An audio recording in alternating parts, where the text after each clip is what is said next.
Terbongkar kelakuan asli Agus Buntung, terekam joget bareng penari wanita sambil nyawer. Publik kembali dibuat heboh dengan beredarnya video aksi tak pantas Agus Buntung. Kali ini Agus Buntung terekam berjoget bersama dua orang penari wanita dan videonya viral pada Senin, tanggal 9 Desember tahun 2024. Dalam video tersebut, Agus Buntung tampak luwes berjoget dengan dua penari wanita di atas panggung. Agus Buntung terlihat menggunakan baju berwarna merah dengan aksesoris Bali di kepalanya. Agus Buntung tampak begitu riang gembira saat berjoget dengan dua penari tersebut. Bahkan, Agus Buntung terlihat menggigit selembar uang kertas untuk menyawer penari.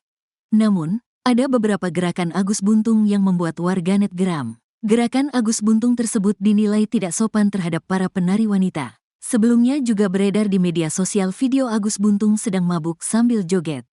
Dalam video tampak Agus Buntung dengan lihai mengarahkan gelas berisi minuman keras menggunakan kaki kirinya. Agus Buntung lantas berjoget setelah meminum miras tersebut.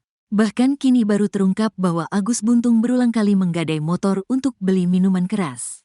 Satu persatu fakta baru terungkap soal Agus Buntung, mahasiswa asal Mataram, Nusa Tenggara Barat, NTB.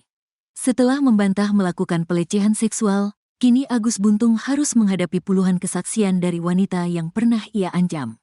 Terlepas dari kasus pelecehan yang sedang dihadapi, kini muncul video Agus Buntung sedang mabuk. Meski tidak memiliki dua tangan, Agus Buntung ternyata tetap bisa minum sendiri. Dalam video tampak Agus Buntung memakai baju dan celana warna hitam. Dia duduk di lantai sedang mengarahkan gelas berisi minuman keras menggunakan kaki kirinya. Setelah selesai minum minuman keras, Agus Buntung lalu berdiri, tanpa bantuan orang lain. Ia kemudian berjoget mengikuti alunan musik. Teman disabilitas Agus Buntung, lalu Wisnu Pradipta mengungkap bahwa temannya itu sudah sering menggadai motor untuk membeli minuman alkohol. Di tim kami ada yang dekat dengan Agus karena tetangga. Dari situ baru kita ketahui Agus sering gadai motor untuk minum atau hal lain, kata Wisnu. Ia bercerita Agus Buntung memang memiliki kemampuan bicara yang cukup bagus. Bahkan awalnya Wisnu membayangkan bisa mengarahkan Agus Buntung menjadi motivator. Kalau masalah bicara pertama kali saya kenal Agus itu membuat saya ingin melihat dia menjadi motivator. Karena pekerjaan paling mudah buat dia itu adalah pekerjaan yang menggunakan mulut. Bicaranya Agus ini sangat luar biasa. Percaya dirinya menjadi daya tarik tersendiri, kata Wisnu. Menurutnya Agus Buntung selalu memiliki argumentasi yang masuk akal. Cara membantah argumentasi kita dia lebih masuk akal kalau kita bicara langsung. Apa yang kita sampaikan argumentasinya lebih ngena. Bicara adik kita satu ini luar biasa, katanya. Hal ini sejurus seperti yang diutarakan Dirkrimum Polda NTB Kombes Syarif Hidayat. Kata Syarif, Agus Buntung melakukan pelecehan seksual pada wanita yang datang sendiri ke Taman Udayana Mataram. Ia kemudian mendatangi lalu mengajak berbincang. Kadang Agus Buntung juga menjual kesedihan dengan membicarakan tentang kekurangan fisiknya. Setelah berhasil mengorek masa lalu atau rahasia, Agus pun mengancam wanita tersebut. Disitulah pelaku melancarkan aksinya sehingga korban terikat, katanya. Deputi Bidang Perlindungan Hak Perempuan Kemenpa, Ratna Susyanawati mengungkap sampai dengan saat ini sudah ada 10 wanita yang mengaku menjadi korban pelecehan Agus Buntung. Hasil klarifikasi menunjukkan 10 korban perempuan dewasa dan 3 anak menjadi sasaran pelaku, katanya. Beredar pengakuan wanita yang hampir jadi korban, Agus Buntung minta ini. Beredar video singkat seorang wanita yang curhat hampir jadi korban Agus Buntung viral di media sosial. Diketahui sosok Agus Buntung alias Iwayan Agus Suwartama menjadi sorotan setelah menjadi tersangka kasus pelecehan seksual terhadap sejumlah perempuan di Mataram, Nusa Tenggara Barat. Agus Buntung sempat mendapat dukungan warganet lantaran kondisi tanpa lengan membuat tak masuk akal terjerat kasus pelecehan seksual. Namun makin lama, tabiat Agus Buntung makin terkuak. Dari pengakuan korban hingga dosen, Agus Buntung dinilai memiliki sikap manipulatif. Selain itu, tingkah Agus Buntung pun dikuliti warganet. Beredar aksi Agus Buntung melakukan kecaling terhadap wanita hingga minum minuman keras tersebar di media sosial. Terbaru, ada pengakuan seorang wanita yang hampir menjadi korban Agus Buntung. Video tersebut diunggah oleh @satria_gigin di media sosial X pada Minggu, tanggal 8 Desember tahun 2024. Gadis berambut panjang tersebut tampak ekspresif menceritakan bagaimana kelakuan Agus Buntung pada dirinya. Dengan menggunakan bahasa Sasak, Wanita tersebut menjelaskan pernah bertemu Agus Buntung di suatu taman. Ia diminta oleh Agus untuk membukakan celananya untuk kencing. Padahal di tempat itu banyak lelaki, sehingga ia berdalih akan memanggilkan teman cowok untuk membantu Agus. "Mbak, bisa nggak saya minta tolong? Saya mau kencing coba," ujar wanita tersebut sambil menirukan ucapan Agus Buntung. Tak berhenti di sana, Agus berlagak meminta bantuan sang perempuan untuk menghubungi sang ibunda.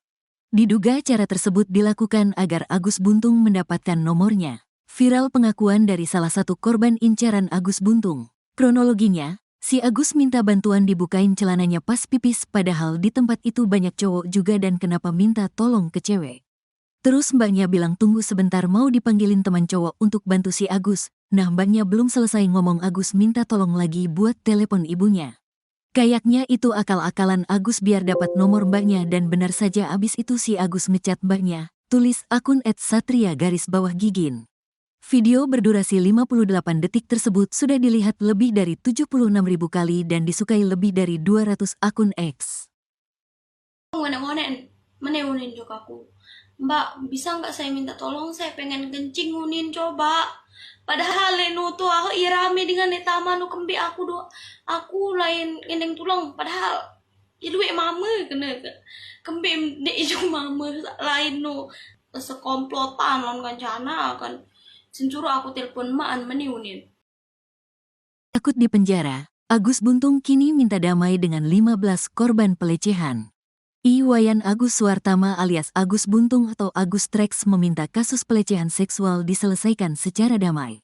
Agus Buntung meminta damai setelah melecehkan 15 wanita di Mataram. Saat ini Agus Buntung telah menjadi tersangka dan tahanan rumah atas kasus pelecehan seksual di Mataram. Agus Trex juga sudah menjalani pemeriksaan di Polda NTB. Khawatir akan dipenjara atas ulahnya sendiri, Agus Buntung mulai mencari jalan agar bisa bebas. "Iya, saya hadapi persidangan. Tapi mudah-mudahan kalau bisa jangan sampai, biar kita selesaikan secara baik-baik. Iya, damai," kata Agus Buntung. Agus yang awalnya berkoar-koar akan melaporkan pihak tertentu atas tuduhan pencemaran nama baik kini mendadak menciut. "Saya juga gak perpanjang kasus pencemaran nama baik. Mereka mau ngomong apa, semua orang berhak mau ngomong apa, hanya Tuhan yang tahu," kata Agus Buntung.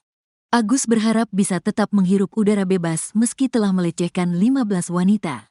"Saya gak nuntut, yang penting saya bisa kerja, jalan-jalan, terpenting bisa kuliah," kata Agus Buntung.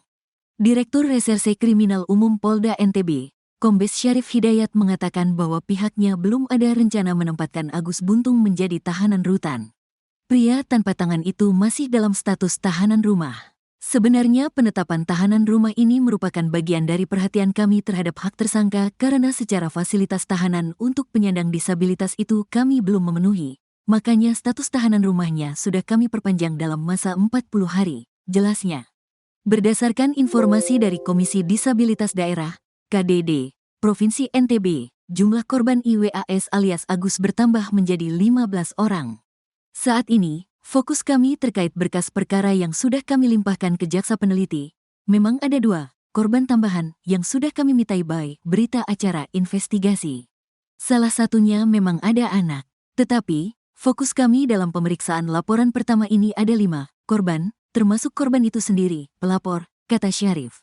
Agus Buntung sebagai tersangka dalam kasus ini dikenakan sangkaan pasal 6 huruf C Undang-Undang Nomor 12 Tahun 2022 tentang Tindak Pidana Kekerasan Seksual, TPKS. Ketua Komisi Disabilitas Daerah, KDD, NTB Joko Jumadi mengatakan Agus menggunakan modus yang sama seperti terhadap korban dewasa. Mengajak mengobrol ada juga yang memacarinya, hampir sama semua modusnya, lokasinya juga di homestay yang sama, kata Joko. Ekspresi Agus Buntung saat diperiksa Polda NTB sebagai tersangka. Iwayan Agus Suartama, 22, alias Agus Buntung diperiksa sebagai tersangka pelecehan seksual, Senin, tanggal 9 Desember tahun 2024. Pemeriksaan berlangsung di ruang Subdit 4 Renakta Ditreskrimum Polda NTB di Mataram. Agus datang mengenakan jaket hoodie warna hitam ditemani ibundanya. Direskrimum Polda NTB Kombes Pol Syarif Hidayat mengatakan, saat ini sedang berlangsung pemeriksaan terhadap tersangka Agus. Mantan Wakapolresta Mataram itu juga mengatakan, pihaknya sudah menerima surat kuasa dari kuasa hukum Agus yang baru. Pemeriksaan belum selesai, masih dalam proses, kata Syarif. Syarif mengatakan terkait pemenuhan hak tersangka yang kondisinya disabilitas, Polda NTB menerapkannya dengan menjadikan Agus tahanan rumah. Kenapa kita lakukan itu? Karena kita di Polda rumah tahanan kita terbatas. Kita melakukan tahanan rumah untuk memastikan hak-hak pelaku itu sendiri, kata Syarif. Sebagai informasi, Agus menjalani pemeriksaan sejak pagi didampingi orang tua dan kuasa hukumnya. Menteri Sosial Republik Indonesia, Mensosli, Saifullah Yusuf alias Gus Ipul turun langsung memantau proses hukum Agus Buntung. Gus Ipul mendatangi langsung Polda Nusa Tenggara Barat, NTB, di Mataram, Senin, tanggal 9 Desember tahun 2024, untuk memastikan pelayanan bagi disabilitas yang berhadapan dengan hukum sudah sesuai standar. Dia mengapresiasi Polda NTB yang sudah membuat surat keputusan Kapolda terkait penanganan disabilitas yang berhadapan dengan hukum. Menurutnya, Polda harus memastikan akomodasi yang layak bagi tersangka disabilitas. Beliau, Kapolda NTB, sudah mempunyai pedoman bagaimana melayani penyandang disabilitas yang berhadapan dengan hukum, kata Gus Ipul, Senin, tanggal 9 Desember tahun 2024. Gus Ipul sempat bertemu dengan Agus. Dia menanyakan terkait kondisi tersangka sekaligus berdiskusi dengan kuasa hukum Agus. Saya tanya kondisi baik-baik saja. Dia, tersangka, jawab baik-baik saja, kata Saifullah.